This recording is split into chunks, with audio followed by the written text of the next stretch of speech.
And there we are. Karen Degen joins me now. Now, today, it's a big topic that a lot of people have been faced or maybe going through in relationships. Start things off. Why do people stay in relationships that they are unhappy in? Well, it's mainly because they have fears, doubts, worries about leaving. You know, there could be, for instance, if your partner has put you down for a number of years, you could feel that you're not deserving of anyone else or not good enough for anyone else because they've made you feel that way.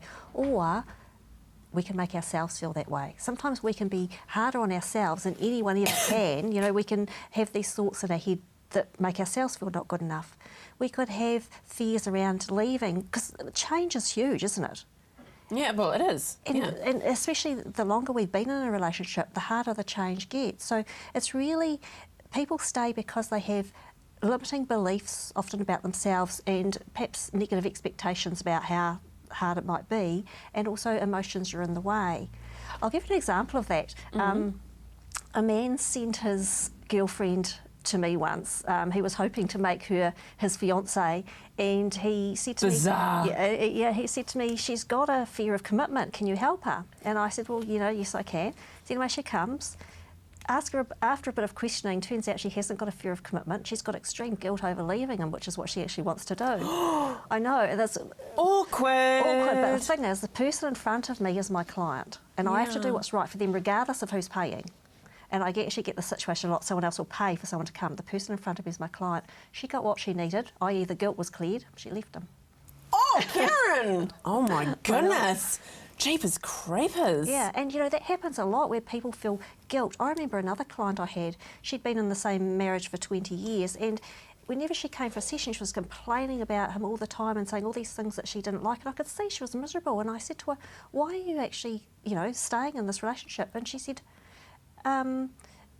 said, every time I bring up the subject of leaving or splitting up, he gets really unhappy. And I said to her, have you noticed that you're putting his happiness before your own?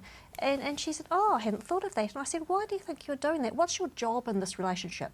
She said, my job's to make him happy, has been for 20 years. And because that was a hard habit to break. Yeah. And so when I help people to clear, using EFT of course, clearing these limiting beliefs in this case, that she has to put him first and it's her job to make him happy, once that's out the way, people can do what they really feel is right for them. So it's actually a bit of house cleaning, like a spring clean. Spring clean. Spring clean of emotions and limiting beliefs. And then it should reveal itself. So do people come to you though also wanting you to make the decision for them? It's funny, often people do come to me they want help making a decision, not necessarily in a relationship. I've even had people come to me, they want me to help them make a decision in a business, you know, buying a business or leaving a business. And, you know, I don't give people advice. What I do is I think people come with an inner knowing of what's right for them. You know, we call it our subconscious, our soul self, our higher self, call it whatever you like.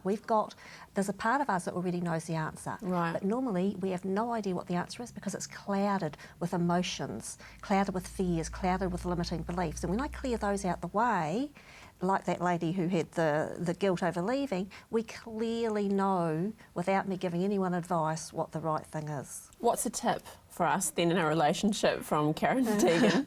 Well, I always think Gandhi always used to say, be the change you want to see in the world. So I like to change that and say, be the change you want to see in the relationship. Do the things that you want to do that you would like the other person to change. You be that change and do those things. And as you know, I've got a book coming out in November, Andrea, and there's lots of tips in the book about how to communicate your needs, wants and expectations to your partner, how to set boundaries for behaviour, and how to clear yourself of these things that are holding you back. A great Bible to have with you, to keep you on track as well. At the end of the day, though, in a relationship, it takes two to have a relationship, doesn't it? It's not just down to one person. That's right, and sometimes the other person isn't willing to change, and that's when we have to enforce our boundaries, and that's when we have to make a decision. Is this all right for the rest of my life? And if the answer's no, then you might even need some help to get yourself emotionally strong enough to leave, and that's where I come in. And that's it, isn't it? That's it, getting yourself emotionally strong. Yes. And it's okay, because a lot of people go through it.